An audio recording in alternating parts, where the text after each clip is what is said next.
dicionário, intolerante é aquele que não pode suportar as crenças e opiniões alheias. Esse comportamento elegeu como grande palco as redes sociais. Apesar de ter fama de ser um país cordial e quem convive bem com a diversidade, uma pesquisa apontou que a intolerância é um problema crescente no Brasil, que tenta se esconder por trás do anonimato da internet. Em público é difícil alguém admitir. Você conhece alguém que tenha feito alguma manifestação racista? Não. O senhor conhece alguém que tenha feito alguma manifestação machista? Não. Afinal, nós brasileiros somos mesmo tolerantes? Olha, eu acho que sim, de um modo geral, sim. Sabe aquela história de cordialidade e democracia racial que muitos estudiosos atribuem ao Brasil? Pois é, isso costuma não valer muito quando o brasileiro está na frente da tela do computador ou diante de um celular, usando as redes sociais. Uma pesquisa feita em serviços como Facebook, Twitter e Instagram constatou que 84% das quase 400 mil menções dos usuários a temas considerados sensíveis foram negativas. As mensagens de teor político predominaram. A maioria envolvia xingamentos e incentivo ao ódio. Nas redes sociais, as mulheres estão entre os principais alvos. 88% das manifestações foram ofensivas. O levantamento também constatou intolerância contra pessoas com deficiência, além de homofobia, racismo e xenofobia. O brasileiro respeita a opinião dos outros?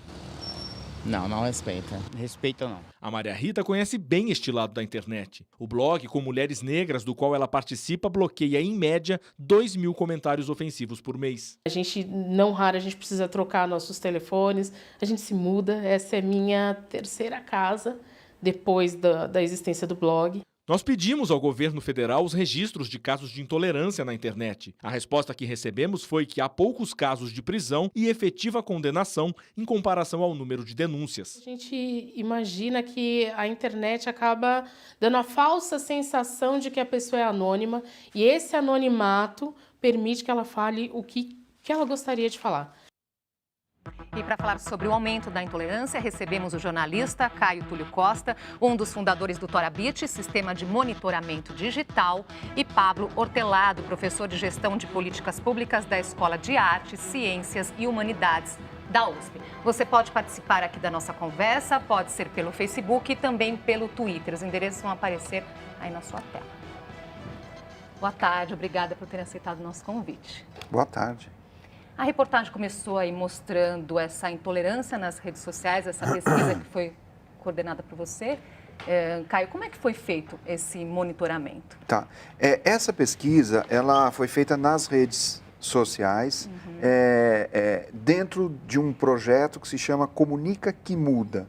Esse é um projeto de uma agência de publicidade, é a agência Nova SB, e ela trabalha com políticas públicas, trabalha com propaganda para governos federal, estadual, municipal, enfim, trabalha com tudo que interessa do ponto de vista do público, né?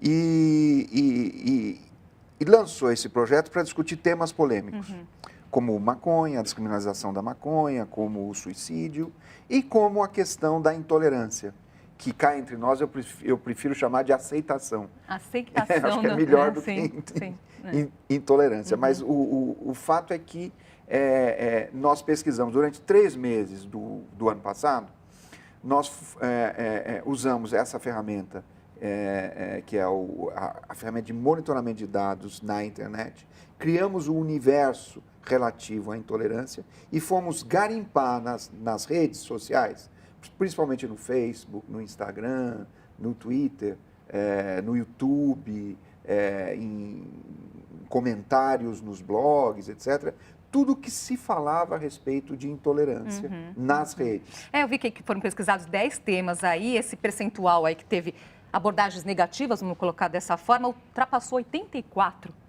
Não, então. Pois 84 é o mínimo, porque, para você ter uma ideia, o racismo, as menções que tratam de assuntos relativos a racismo, 97,6% dessas menções são negativas. Quase a totalidade, então. Em segundo lugar está a política, que eu acho que é um assunto que você trabalha, Pablo. 97,4%, praticamente empatado ali com o racismo. 97,4% das menções políticas são menções de intolerância.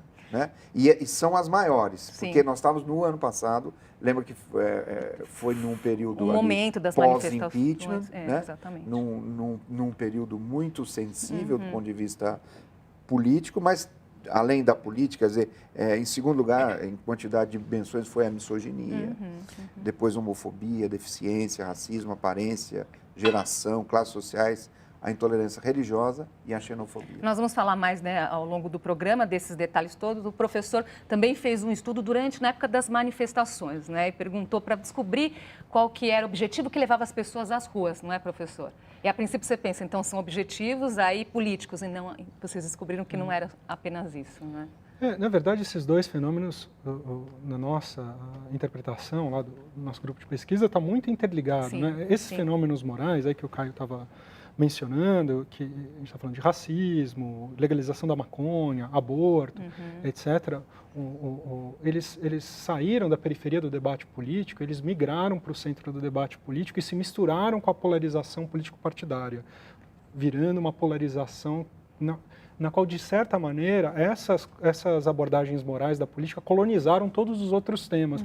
E não é um fenômeno brasileiro, isso aconteceu primeiro nos Estados Unidos já faz alguns anos e está acontecendo em vários outros países, inclusive países que não recebiam muita influência americana. A França, por exemplo, está vivendo esse fenômeno, a Holanda está vivendo esse fenômeno, aqui na América Latina, México, Argentina, que é dessa polarização em temas morais, que justamente pelo seu caráter moral, eles geram esse fenômeno aí da intolerância. Ele é semelhante à intolerância religiosa, Sim. na qual a convicção que a pessoa tem ela é tão profunda que aceitar o outro é como se ela aceitasse que ela podia estar errado. Isso gera enorme dificuldade de convívio social. Sem dúvida. Agora, o que a gente percebe, assim, é mais do que as pessoas terem opiniões diversas sobre um tema, elas acabam fazendo a agressão pessoal ao outro, não é, professor? No sentido de que o outro, então, ele não é só, assim, uma pessoa que tem opinião contrária à minha, mas ele passa a ser o meu inimigo por ele... O seu adversário. Exatamente. O seu adversário. A coisa se polariza muito, né? Olhando essa pesquisa, por exemplo, quando você vai olhar do ponto de vista político, então, dentro da intolerância, você põe ali, por exemplo, para pesquisar o tema do impeachment. Então, você vê que há uma polarização muito grande entre, vamos dizer aqui, entre vermelhos, que é o pessoal ligado à esquerda e PT, etc., etc., e o pessoal ligado à direita, ao PSDB, etc., e azuis. Então, há uma polarização enorme, certo? E um fustigando o outro. E, no fundo, eles estão falando para si mesmos. Mas a questão da raiva, né? Do palavreado chulo, da falta de total capacidade de diálogo, isso tudo resplandece e se mostra com toda a crueza. De certa forma, a rede amplifica de maneira total, né? De uma maneira incomensurável, o que você vê no microcosmo ali da sala de família, no trabalho, entre os amigos na mesa de bar, enfim, é exatamente isso. Professor, agora, assim, de certa forma, né, isso faz com que a incapacidade de diálogo, né, então a pessoa tem uma opinião diferente da minha, eu não quero dialogar com ela, acaba também minando o acesso à informação? Não, completamente, são circuitos completamente diferentes, não é? Porque esse fenômeno social na qual as pessoas que se interessam por política, não é um fenômeno da sociedade brasileira, é um fenômeno das pessoas que se interessam por política. E nesse pequeno circuito aí, uns 10, talvez 15% dos brasileiros, eles estão basicamente decidindo com muito poucas pessoas tendo posições independentes, né? Então, a gente tem esse fogo cruzado das pessoas que se interessam por política e elas estão meio dando a tônica do debate político, é um debate político polarizado e muito beligerante. Eu perdi agora a tua pergunta. Não, eu estava colocando assim, a questão da pessoa não querer dialogar com o outro, não faz com que ela perca o acesso à informação. Então, isso faz com que também que se criassem circuitos para alimentar esses polos polarizados. Antigamente a gente tinha a chamada grande imprensa, que eram a TV, os veículos impressos, né, os jornais diários, as revistas semanais, que eles compunham assim, o centro por onde as pessoas se informaram, né? Esse modelo acabou. Hoje, quando a gente vê o consumo de informação jornalística, ele está também, em grande medida, polarizado com novos meios de comunicação, sobretudo digitais, que estão disputando de igual para igual com essas grandes empresas de comunicação e fazendo informação para atender esses públicos setorizados. Inclusive, uma parte também da grande imprensa termina jogando esse jogo, então, às vezes diretamente, às vezes indiretamente, no sentido de que matérias que agradam um e outro terminam sendo lidas só por um. Então, um grande veículo que faz uma matéria que agrada o setor do antipetismo, circula só naquele setor antipetismo. E isso não acaba, assim, na ponta, também, levando a uma situação que é ainda mais perigosa, que é pelo fato de ser ali polarizado, né? Então, respeita uma certa ideologia. Pode surgir ali uma falsa informação que a pessoa, por estar ali de uma forma, numa bolha, não quer enxergar, acaba passando para frente uma informação que não é verdadeira também? Pois é. Esse é um dos grandes problemas que a internet trouxe para a questão da comunicação, né? Além de minar aí as publicações tradicionais e obrigá-las a repensar o seu modelo de negócio e trabalhar também no digital, né? Porque ela agora não é mais o ator principal, como você mesmo disse, ele agora é mais um coadjuvante, né? Agora eu me perdi. Qual era a dessa questão, assim, se existe o perigo, então, da pessoa acabar passando para frente informação falsa. Do falso, do famosa fake news, né, que o nosso novo presidente dos Estados Unidos tanto fala, né? As duas coisas convivem. Evidentemente que se aquilo vem de uma fonte conhecida e com credibilidade, se vem do site da TV Cultura, isso tem credibilidade, como tem credibilidade o site da Folha de São Paulo. Então, você sabe que aquilo é uma fonte crível. Agora, isso pode vir de diversas outras fontes. Folha do interior. Então, e as pessoas não checam. As pessoas não checam e podem e costumam disseminar, compartilhar e distribuir informação que não tem nada a ver. Apenas porque é algo que tem a ver com aquilo que eu acredito. Então. Exato. Tem um fenômeno mundial, o Daily Mail, que é um jornal sensacionalista inglês, essa semana, né, disse que o mundo ia acabar ontem, ouvindo um astrônomo russo, que não existia. Nem existia. Era falsa notícia. Agora, isso foi compartilhado, apesar de ser um jornal sensacionalista, é um jornal tradicional, certo? Que acreditou naquela mentira, publicou aquilo e o mundo inteiro estava esperando a colisão do asteroide para ontem. Isso é uma coisa que acabou de acontecer. Mas eu queria acrescentar um negócio ao que o Pablo disse, que ele fala muito bem, quer dizer, tem um percentual X de pessoas que falam de política. Sim. Só que no ano passado, esse percentual foi brutal no Brasil. Quando a gente vê as menções de intolerância, das 500 mil menções que nós analisamos, capturamos e analisamos uma por uma, 273 mil, ou seja, mais da metade, eram sobre política. Relacionados à política. Quer dizer, neste caso específico, por conta de impeachment, por conta de toda a situação calamitosa da corrupção, o Brasil passou a falar muito mais de política do que falava do que antes. Agora, qual que é o papel dos nossos governantes, da parte pública aí, no sentido de colaborar para a disseminação dessa intolerância? Qual tem sido o papel deles nesse sentido, professor? Olha, eu acho que os atores políticos que ocupam o governo, eles são atores desse processo de polarização e eles estão jogando esse jogo da polarização política, estão disputando politicamente esse jogo tal como ele está desenhado.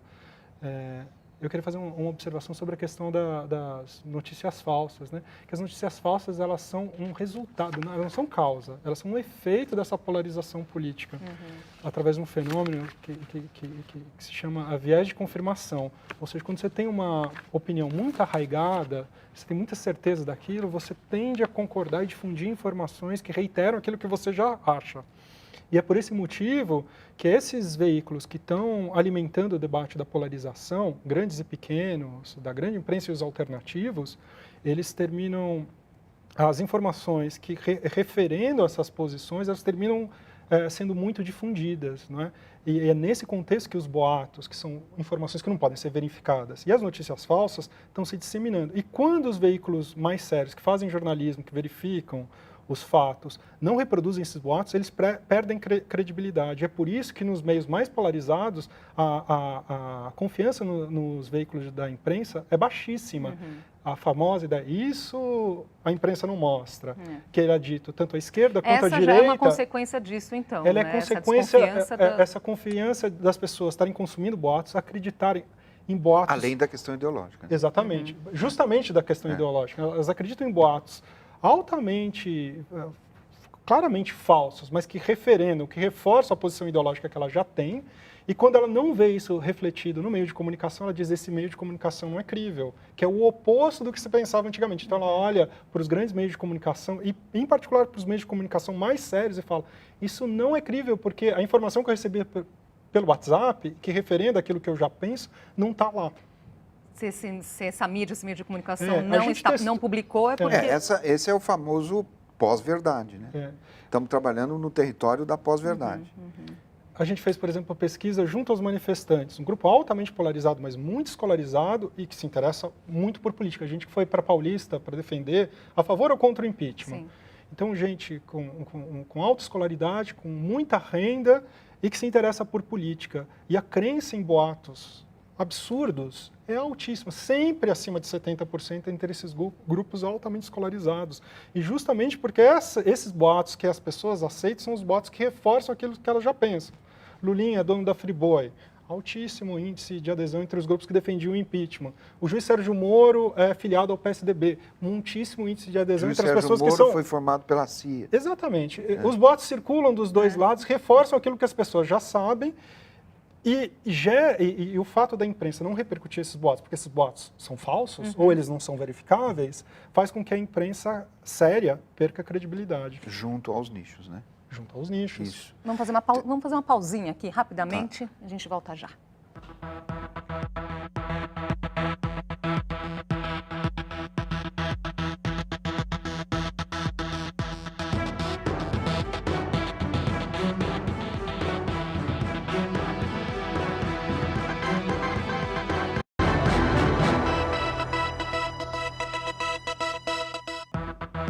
Já estamos de volta com o JC Debate. Hoje conversamos sobre o aumento da intolerância, principalmente nas redes sociais. Com a gente o jornalista Caio Túlio Costa, um dos fundadores do Torabit, sistema de monitoramento digital, e Pablo Hortelado, professor de gestão de políticas públicas da USP. Vamos voltar a falar um pouquinho então desse estudo, né, que monitorou a intolerância nas redes sociais e teve também aí diferença dependendo do estado. Sim. Né? O que mais chamou a atenção? Chamou a atenção, quer dizer, a gente queria saber qual o estado mais intolerante nas redes sociais, né? Ou aonde mais se praticava a intolerância nas redes. Vocês tinham, antes do resultado, vocês tinham alguma ideia do que poderia ser? Não, absolutamente. Tá. Absolutamente. Quando porque a ferramenta permite que você separe geograficamente as localidades. Então, quando a gente foi olhar que a coisa surge, né? E o primeiro impacto foi que o Rio de Janeiro era o estado onde mais se praticava a intolerância nas redes, né? Com mais de quase 60 mil menções. Em segundo lugar está São Paulo. Em terceiro lugar, Minas Gerais. Aí nós fomos ver, mas tudo bem. Agora, isso em relação à população, que em números absolutos é uma coisa, mas eu queria saber em relação à população, percentual em relação à população, né? E a gente viu que o mais intolerante é o Distrito Federal. E com uma diferença grande, quer dizer, ele tem 0,411% de menções intolerantes em relação à sua população. E depois, aí vem em segundo lugar o Rio, com 0,352%. E no caso do Distrito Federal, não apenas relacionado à política, mas todos os outros temas também, né? Que política você pensaria, porque ali está o centro do poder, mas não necessariamente, né?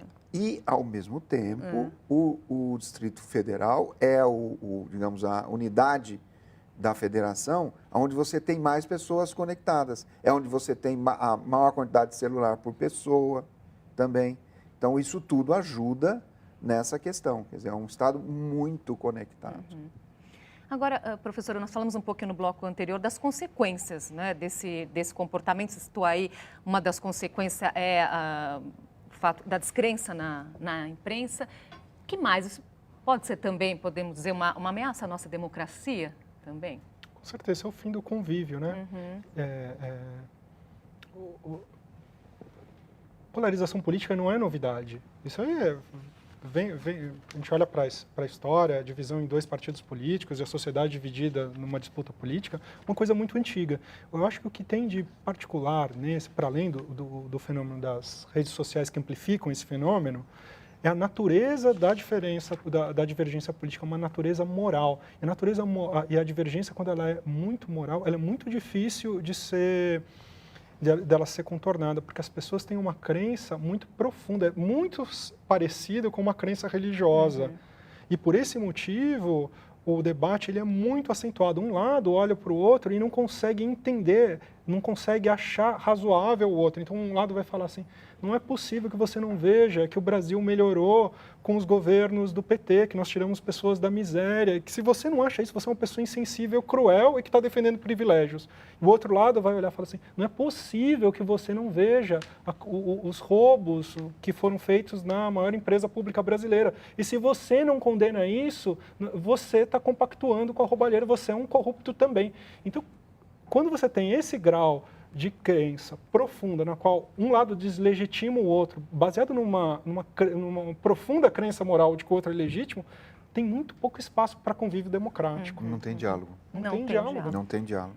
Agora, o pessoal está participando aqui da nossa conversa, Roberto Montanari, ele fala, esse anonimato, né, e essa falta de punição pode fazer com que a intolerância aumente ainda mais? Esse anonimato é fake também. É falso. Porque a pessoa acha que está anônima, mas qualquer investigação autorizada pelo Poder Judiciário vai mostrar exatamente quem foi que fez aquele comentário. Mas as pessoas têm essa consciência? Não tem. Por isso que fazem, quando então. você se conecta na rede, você recebe um número para aquela sessão que você está fazendo, né? Não importa onde você esteja. Muitas vezes é um número para uma empresa só, mas aí você sabe que aquilo veio daquela empresa. E aí, dentro da empresa, você vai saber de que máquina que veio. Quer dizer, para o bem e para o mal, a questão da rede ela aparentemente torna as pessoas anônimas. Para você ser realmente anônimo na rede, você precisa usar um grau sofisticadíssimo de ferramentas que vão te esconder e tem que te levar para outro país para outro, etc. Que não é o normal da rede. Então, se você está no Facebook, fez um comentário racista, você pode ser Você vai ser pego, vai ser descoberto. Mesmo que você inventou um perfil, que o perfil não exista, que a pessoa do perfil não exista, você inventou aquela pessoa e começa a postar aquilo. Então, de certa forma, isso aparece muito nas redes sociais, talvez pelo fato, então, que a pessoa se sinta mais segura, entre aspas, porque não estou ali no olho, mas estou por trás de uma tela? Sim. É isso? É isso, é isso. Ela está ali na frente do seu computador, muitas vezes sozinha, deixa todo o superego de lado e manda ver, né? Tem um outro fenômeno também que é o filtro bolha, né? As redes sociais, elas não apresentam a mesma coisa para a pessoa, para todo mundo. Então, elas tendem a privilegiar conteúdo que agrada a pessoa. Por exemplo, o Facebook faz isso mais do que o Twitter. E isso faz com que, pela própria natureza da polarização política, pessoas que estão no Facebook, elas estão lendo pessoas que pensam muito parecido com elas.